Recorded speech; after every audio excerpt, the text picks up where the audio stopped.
In today's first reading, we heard Lord God visited Abraham under the oak tree at Mamre. And after having a meal, Lord was going away, and the Lord thought, Abraham is my faithful disciple. How can I hide what I am going to do to Sodom and Gomorrah? So he tells Abraham, they are like friends. And when Abraham heard that Lord God is going to destroy Sodom and Gomorrah, he pleads with the Lord because his nephew Lot and his family was in Sodom and Gomorrah, in that area. He tells the Lord, if there are 50 people, righteous people, will you destroy those cities? God says, no. Then Abraham says, 45 righteous people, will you destroy? God says, no. Then Abraham pleads once again, 40, no. 30, no. 20, no. And Abraham says, my Lord, last time, if there are 10, only 10, will you destroy? God says, for the sake of 10, I will not destroy those cities. But God did not find even 10 there. Lord left the place towards Sodom and Gomorrah. And we know what happened to Sodom and Gomorrah. Why? Why did God destroy Sodom and Gomorrah? Response we heard, Lord is compassionate and love. If He is so compassionate and love, why should He destroy? Is it not a contradiction? God doesn't want to destroy anybody or any place. It is we who destroy ourselves. The citizens of Sodom and Gomorrah lived with hedonism, worldly pleasures, all sort of perversions. And God could not tolerate that. Therefore, He destroyed those cities. And where are Sodom and Gomorrah today? The Dead Sea. The river Jordan begins in the north of Israel on the mountain area. It comes down, enters the Sea of Galilee or Lake of Galilee. It's all four sides surrounded by land, and in between, large amount of water. There is life in the Sea of Galilee.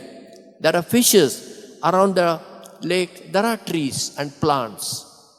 Then that river from Sea of Galilee comes down to the Dead Sea.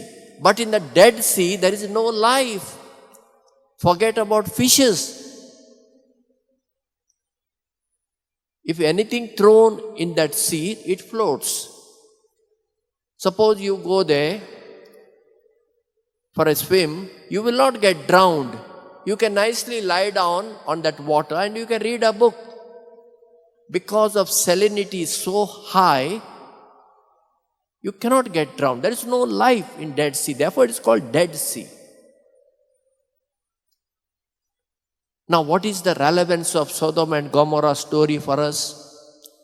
Our country and Goa is heading towards Sodom and Gomorrah.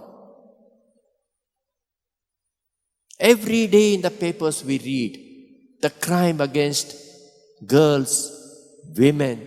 Forget about the murders and other things. Why this is happening? The other day I read in the paper, in Goa, a 90 years old senior citizen was raped. And that person came second time and her granddaughter, somebody saw, and that he ran away, finally arrested. Why this perversion has come now? The perversion has come because of our Android phone. Is an Android phone is bad? Surely not. Surely not. It can be used for hundreds of good uses. As an alarm, as a torch, as a calculator, to send messages, to receive messages, to watch good films, sports, and so on. But the same Android phone, when people use for pornography, morning till evening, their mind gets filled with this perversity. And then they want to experiment on whoever they meet. It doesn't matter, even 2 years, girl child doesn't matter for them. And Goa is the worst one. Why people come to Goa, tourists? To see the beauty of Goa? Surely not. They come for hedonism here. They can dress the way they want. They can booze here. They can do whatever nonsense in Goa, which they will not dare to Goa in their own state. And we tolerate this. Even in a Basilica here, I watch now. Tourists come. How? Some are well dressed, surely, not well dressed. Not the foreigners. Foreigners are okay, they are quite okay. Indian tourists, Indian women. How they dress and they enter? Will they be allowed to enter a mosque? Mosque you cannot enter. Can they enter a Gurudwara which is there in Beti, Panjim? Can they enter? Can they enter Mangeshi, a temple? Can they enter a Jain temple? Of course, Parsi temple, nobody is allowed to enter. But here, they can enter.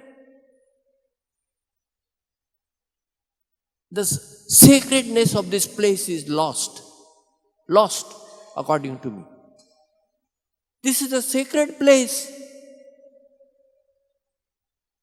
People are welcome to come, but as devotees.